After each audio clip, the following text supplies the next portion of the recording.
Hello, everyone. As many of you know, earlier this year, I started a series on love letters to my family. And I talked a little bit ago, probably about a month or so, I put out a video about finishing what we've started. So before this year is over and before we can look for bigger, better things, we have to make sure that we complete the tasks that have already been laid on our heart to do. Hence this video. All right. So I did a dear mama, I did a dear brother, a dear sister, and I still have a couple more to do. One of them is going down right now. This one is to my daughters, and it will probably be a little bit longer than the other ones just because, okay, so I am aware that I am not going to be here forever. When I'm gone, I want to leave my children something that will live on. And one of the things that I believe fit into that category are my thoughts and my beliefs, my core values. I want to leave a legacy for them so that when they are looking out into the world and kind of wondering, which way do I go? What do I do? They'll be able to listen to my words. That's why I do the videos. Actually, part of the reason is so that they will always be able to see me and hear me, not just them, but my grandchildren, and understand where I stood and what I believed. So, a little background on that. But to my daughters, so if you know me in real life, you know how much I adore my husband and my children. Sneak peek, that video is coming up next to my husband. But for right now, focusing on the girls. All right. So Uniqua, Jadia, Joelle. Each of you gave me something very unique in my life when you were born. And so I want to touch on that for just a moment, and then I want to get into some what I feel like are jewels or life lessons to carry always with you. So let's start with Uniqua. Uniqua's the oldest. If you know my story, then you know that I had her at the age of 14. And so Uniqua, when you were born, you gave me purpose. I was young. I was a busy body, okay? The old folks used to say she was fast, okay? And I was. And so, but when I found out that I was pregnant with you, I knew that I no longer wanted to be those things. I knew that I wanted to set a good example. And I don't know how I knew that at 14, but I knew that I didn't want you calling every guy that we saw daddy. And I wanted to just be a good model for you. And so people often ask me, do I feel like my life could have been better if I had not had you at 14? And the truth is that you literally saved my life. I was headed down a not good path, and you gave me purpose in that moment, and I am forever grateful for that. Child number 2, Miss Jadia Jewel. Let me tell you, when I found out I was pregnant with you, I was 24 years old. It was around New Year's Eve when I found out. It wasn't around, it was on New Year's Eve. And I'll tell you the story off camera, but just know that I remember the moment, and I remember so much joy. Oh my gosh. I was so happy and so excited to be pregnant with you. And it came just at a time in my life where you just filled me with so much joy. As a matter of fact, joy was almost your name. That is how how much joy you filled my life with. And then there was Joelle. Joelle Renee, my namesake. Listen, you, my love, gave me fight. I was at a point in my life where I needed to stand up for myself, and I needed to fight, and I needed to fight for my life and yours. And I was willing to take on the challenge, and you gave that to me. I don't know that I would have been able to find that had I not been pregnant with you. And so I thank you all for giving me some key components in my life that were very much needed and that have sustained me over the years.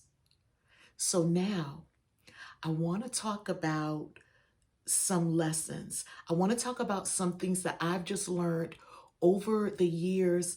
And listen, if you keep them with you, baby, you're going to be all right. Life is interesting in that way.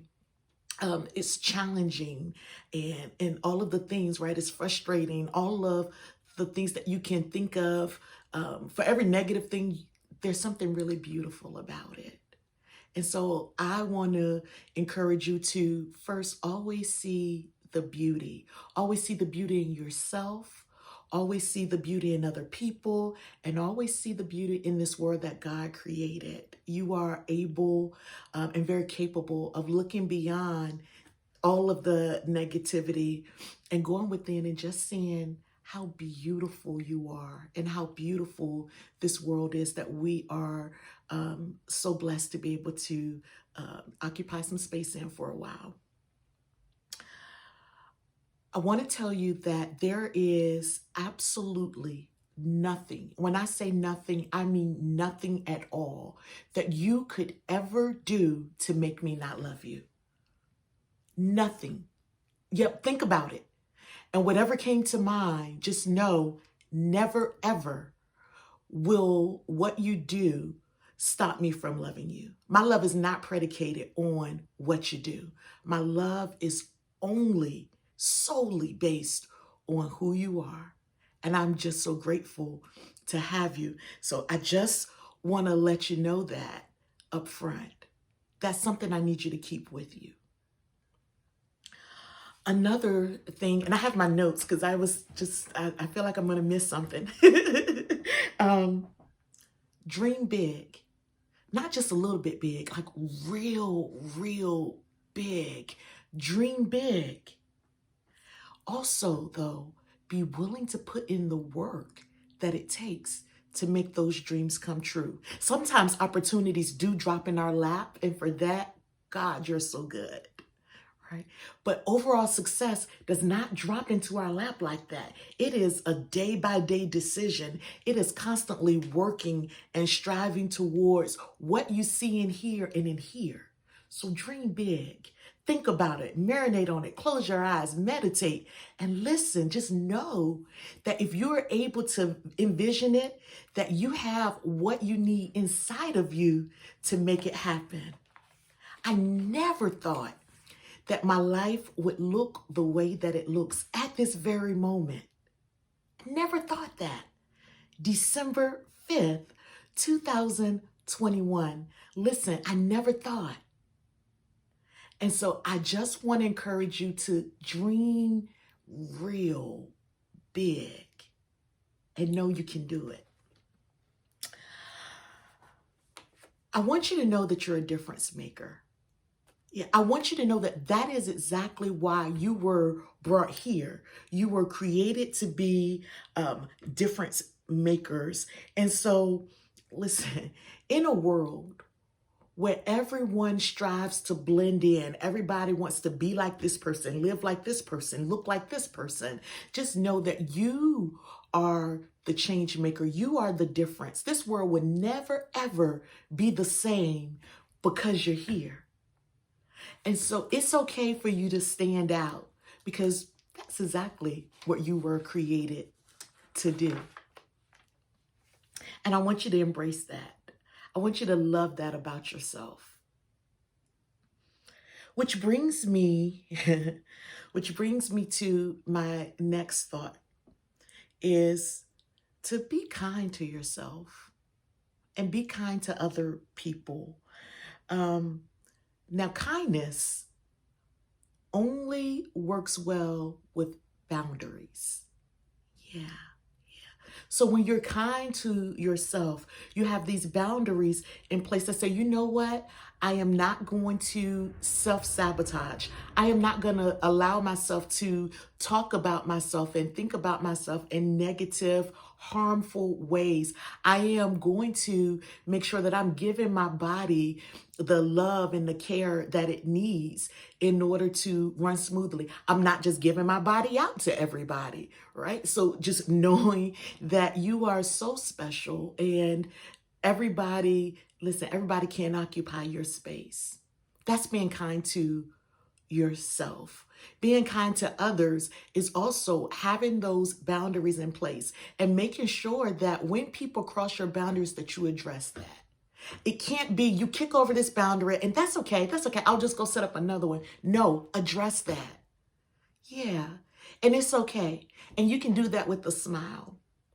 And you can address things without being nasty and ugly and disrespectful. Be kind. Yeah. Be kind in the way that you speak and in the way that you behave. Because I promise you, I believe that God He honors love and He honors kindness.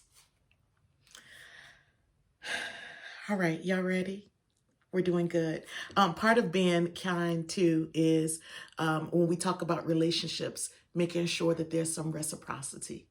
Don't allow yourself to be used just because you're kind. Boundaries. Trust yourself. Trust yourself. You have these instincts, right? And you have this intuition that God gave us. I want you to trust it. Yeah. I want you to be able to spend time with yourself, go within yourself, and be able to make a sound decision. And it's okay that everybody doesn't agree with it. It's okay that you don't get the claps. It's okay that nobody else understands. Only you have to understand. Trust. Listen, trust yourself. Trust yourself. Also, it's okay to seek wise counsel, right? So if it's something that you have a question about, something you've never engaged in or had any experience with, then you want to seek out wise counsel. Wise counsel is not just anybody who has an opinion. Wise counsel is who has been successful at what you're trying to be successful at. That is wise counsel. But even with that, nobody's voice can be louder than your own. Yeah, so you're hearing a lot of voices and you feel tugged in many different ways. It's okay. Listen, I need you to get quiet and listen to your own voice. You're the one that's going to have to live with whatever the consequences are or whatever happens afterwards. And so you want to make sure that you are doing things that you really, really want to do. And stand by it. Yep, you're going to learn, right? If it doesn't work out, you'll learn. And that's part of our journey is to learn and not continually do things that we know don't bring about good results. All right. When it comes to relationships, ladies, I need you to listen real close to me, okay? Your mama talking to you. I need you to be self-sufficient. Yeah, I need you to make your own money. And I need you to be able to stand on your own. Why is that important? I'm so glad you asked. I have seen it. I've seen it in people who we all love very much. I've seen where when people think that they are all that you have, they don't treat you properly. Yeah, they feel like, you know what? Well, who you going to tell? Who you going to go to? Who's going to help you? And so they don't value you because they feel like you don't value yourself. I need you to get your education, and I need you to be able to stand on your own 2 feet. Yeah, be self-sufficient. So if you need to be able to make a quick exit, I need you to be able to do that. That means you're going to need some money, right? That means you're going to need a safe haven. And so I want you to always keep yourself in mind. Yeah. And be self-sufficient. Yeah. Partners are options, but partners don't define who you are. And so I have a lot of t-shirts in a lot of different areas. And I just need to pass that on to you. And then I guess if I had to, without making this video incredibly long, just in order to be happy and joyous and have the freedom to maneuver the way that you like, in this order, I need you to love God. I need you to love yourself. And I need you to love other people. In a world full of, I feel like the world is full of people who do love. Like, there's some beautiful, kind, loving, amazing people out here. And so I want you to be one of them. All right. So loving God means that you take moments and you spend time in his presence and you pray and you seek only his will for your life. Listen, there are many times when you are going to be riding off of sheer prayer. All right. You need to be able to get into God's presence and just sit for a moment. You need that, right? When I talk about loving yourself, you also need to be able to sit with yourself for a moment. Yeah, I need you to be able to meditate, and I need you to be able to spend time in your own presence. Because when we talk about the influx of voices, and when we talk about having all of these things to decide between, the way that your voice prevails is if you know your voice. And that is spending some time and just meditating and just getting quiet with yourself. Now, child number 2, you are Miss Extrovert, and you thrive off of the energy of other people. And that, there's room for that. We need that. But I also need you to be able to get to yourself sometimes and see what you want to do without the influence of other people. And then when I talk about loving others, I need you to have people in your circle who love you. Not love you for what you do, not love you because you perform and you do all the things that they want you to do, but really just love the essence of who you are. My prayer is that God puts people in your path who truly love you. And with that, you want to spend time building with these individuals. They're going to be the ones to help refill your cup. And so as you get stronger, you're going to be able to build up other people. I want you to spend time empowering others, because not everybody has someone to pour into them. And I want you to be that for somebody. And so providing information and also opportunities to other people. So in that order: loving God, loving self, loving others. Girls, you all are literally the light of my life. Like, nothing brings my heart more joy than having all 3 of you all together in the same place at the same time. And so I want you all to always look out for each other. Yeah, always look out for each other, always care for each other, always check on each other, see about each other. And that is so important. Don't let other people compare you all to each other. You all are uniquely beautiful in your own way. And I better not hear anybody trying to compare y'all to each other, because you know what I say. I'd be like, Uniqua's uniqua, Jadia is Jadia, and Joelle is Joelle. And you know what? I am blessed to have them all. All right, so those are my jewels to my ladies. I knew this video was gonna be long. And you know what? I'm not editing it. So anyway, I hope this finds its way to your heart one of these days. I love you all very much. My ladies, take care.